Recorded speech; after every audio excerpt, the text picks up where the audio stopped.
Puisque nous parlons de sécurité, suite aux attaques dont ont été victimes des éléments de nos forces armées à Tombouctou et à Diafarabé, nous avons reçu les réactions de certains partis politiques.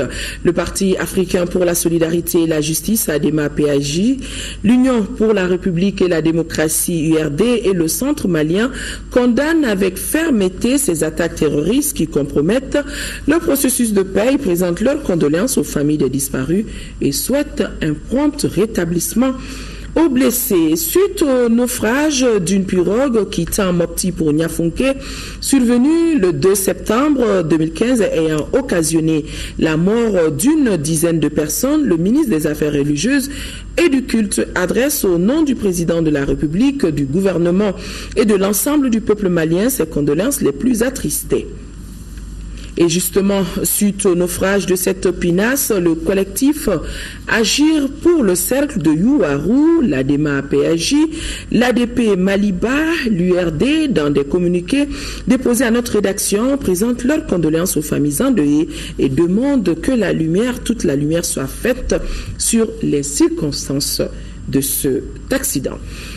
Nous arrivons au deuxième titre phare de ce journal. Le président de la République bouclera demain ses 2 ans d'exercice du pouvoir sur les 5 ans du mandat. Depuis hier, la rédaction a commencé une série de documents sur ce qui a été fait dans différents domaines de développement. Ce soir, nous parlerons de paix et de réconciliation nationale. L'accord pour la paix et la réconciliation signé au Mali le 15 mai dernier et paraphé le 20 juin de la même année constitue un pas important pour la stabilité du Mali. Considéré comme étant le plus grand chantier du mandat du président de la République, cet accord a vu la participation de toutes les couches socio-professionnelles, mais également des partenaires. Pour beaucoup, ce document est une bonne base pour amorcer le développement du Mali. Amadou Sankaré est allé voir.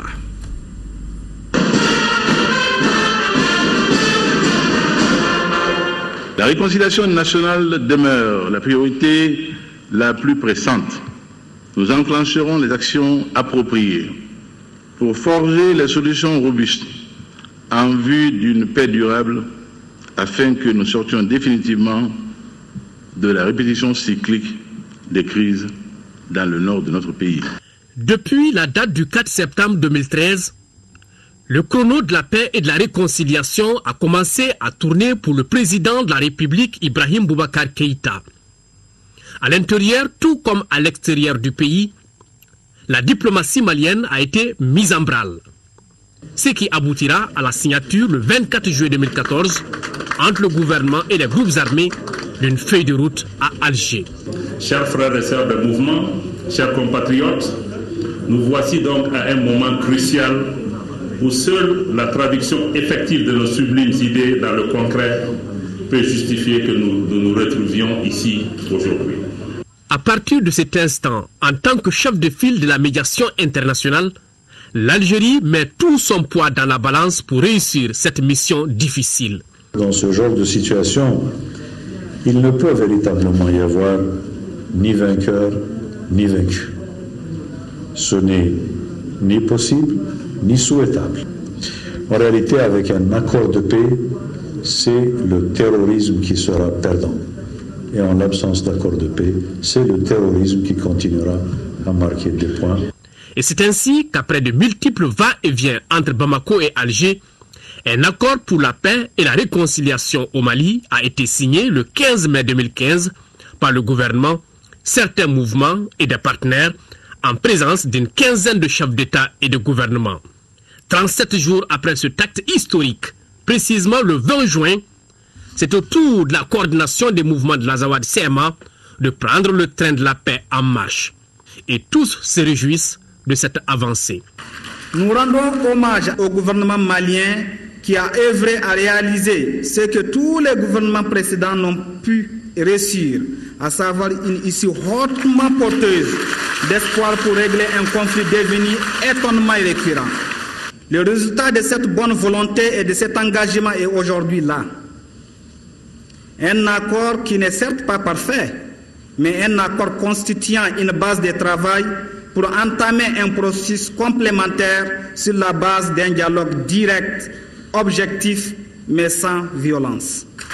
Convaincu que le destin de notre peuple se joue à nouveau ici et maintenant, les mouvements membres de la plateforme et de la CEMA doivent s'engager résolument à donner à cet accord toutes les chances de succès. C'est le lieu de saluer le sens de la responsabilité et du patriotisme de l'ensemble des acteurs qui se sont engagés avec courage et persévérance dans le processus du dialogue intermalien inclusif. C'était un jour historique. Vous savez, nous attendions ce moment très important où les efforts du peuple malien sont récompensés. C'est un jour historique, c'est surtout un jour aussi pour la République, mais aussi pour moi un jour de solidarité. La solidarité d'abord de l'ensemble de la communauté internationale envers le Mali, je crois qu'il faut le magnifier. C'est aussi un jour qui devra être un jour de solidarité envers toutes les populations du Nord. Ce jour est merveilleux. Ce jour n'a pas son pareil. Ainsi pourrait-je qualifier ce 20 juin. De vous voir tous, nos frères et nos sœurs, ici réunis aujourd'hui, dans une grande espérance, une grande confiance en la République, nous est un vif plaisir. Vif plaisir. Et Inch'Allah, nous ferons en sorte que nul ne soit déçu. La mise en œuvre de l'accord ouvrira de nouvelles perspectives pour le développement. Aujourd'hui, bon nombre de Maliens s'interrogent sur ce qui fait l'originalité de cet accord par rapport au précédent. La différence entre ce document et les autres, c'est la participation de tout le monde. Avant, il n'y avait que le Mali et l'Algérie. Cette fois-ci, il y a le Mali, il y a l'Algérie, mais il y a la communauté internationale jusqu'au Conseil de sécurité. Il y a eu le souci d'une démarche inclusive. Par exemple, lorsque vous voyez le pacte national, le pacte national avait commencé par effectivement une démarche inclusive. Il y a eu des rencontres à Ségou, à Mopti, où la société civile était à côté des décideurs et face au mouvement de rébellion. Et juste après Mopti, il y a eu, les négociations sont entrées dans une phase de diplomatie secrète. Beaucoup de contacts entre le facilitateur qui était l'Algérie et l'État malien, et la troisième partie étant constituée par les fronts et mouvements de l'Azawad. Donc à ce moment, les citoyens ordinaires, la société civile, assistaient en spectateur à l'élaboration de la solution de sortie de crise. Pour l'actuel accord pour la paix et la réconciliation, il y a eu, la volonté d'associer la partie société civile à la phase 2 des négociations. Il y a eu également l'effort des autorités de faire un compte-rendu régulier aux partenaires non étatiques. Quelques mois seulement après la signature de l'accord, peut-on parler de mise en œuvre? Nous y sommes déjà. Au-delà de la justice, l'accord a prévu un certain nombre de mesures de confiance. Nous travaillons depuis la signature de l'accord sur des mesures de confiance qui ont abouti, ça et là, à la libération de quelques acteurs, de quelques responsables pour faciliter le dialogue. Formellement, le travail est attendu, il dépend de l'adoption du plan de mise en œuvre, mais en fait, et dans la réalité, le travail a commencé au moins depuis 2 mois. Une mise en application d'un accord est toujours compliquée. C'est-à-dire, quelles que soient les précautions que vous prenez, cette mise en œuvre fait à ce moment surgir tous les enjeux que les négociations n'ont pas pu entièrement résoudre. Il y a des enjeux politiques, il y a des enjeux de positionnement, de pouvoir et tout cela. Donc il faut accepter qu'une mise en œuvre est toujours quelque chose de laborieux et de compliqué. En tant que gouvernement du Mali, nous nous sommes engagés à appliquer cet accord et nous allons l'appliquer de bonne foi. Ceux qui ne veulent pas maintenant l'appliquer ou qui ont d'autres calculs, qui pensent que ils veulent l'enterrer rapidement, eh bien, ils prendront eux aussi leurs responsabilités et nous n'allons jamais accepter sortir en dehors de ce cadre qui a déjà été trouvé et cautionné par la communauté internationale. La mise en œuvre n'est pas facile. Et là aussi, la stratégie du gouvernement est très claire. Nous ne faisons aucune politique de faux fuyants. Ce qu'on peut faire, on va le faire, selon les moyens qu'on a. Et on est transparent là-dessus. Dans la mouvance de la mise en œuvre de l'accord de paix et de réconciliation, la commission Vérité, Justice et Réconciliation voit les jours. Dirigée par Ousmane Oumarou Sidibé, les membres de cette structure se disent bien conscients de la complexité de sa mission.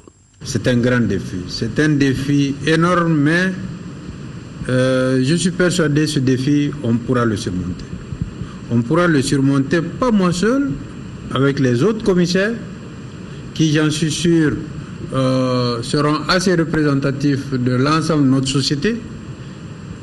On va le réussir avec le soutien des autorités, du président de la République et du Premier ministre.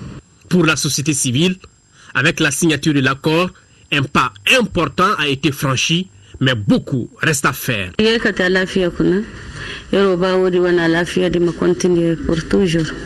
Moi, j'étais réfugiée au Burkina. Depuis mon retour, je n'ai remarqué aucun mauvais comportement à mon égard.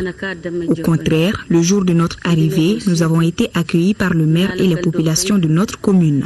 Nous étions partis par peur. Aujourd'hui, on s'est dit que le climat est favorable. C'est pourquoi on est revenu.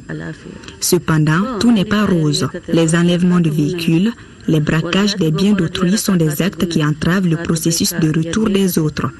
J'invite le gouvernement à prendre des dispositions pour la sécurité des personnes et de leurs biens.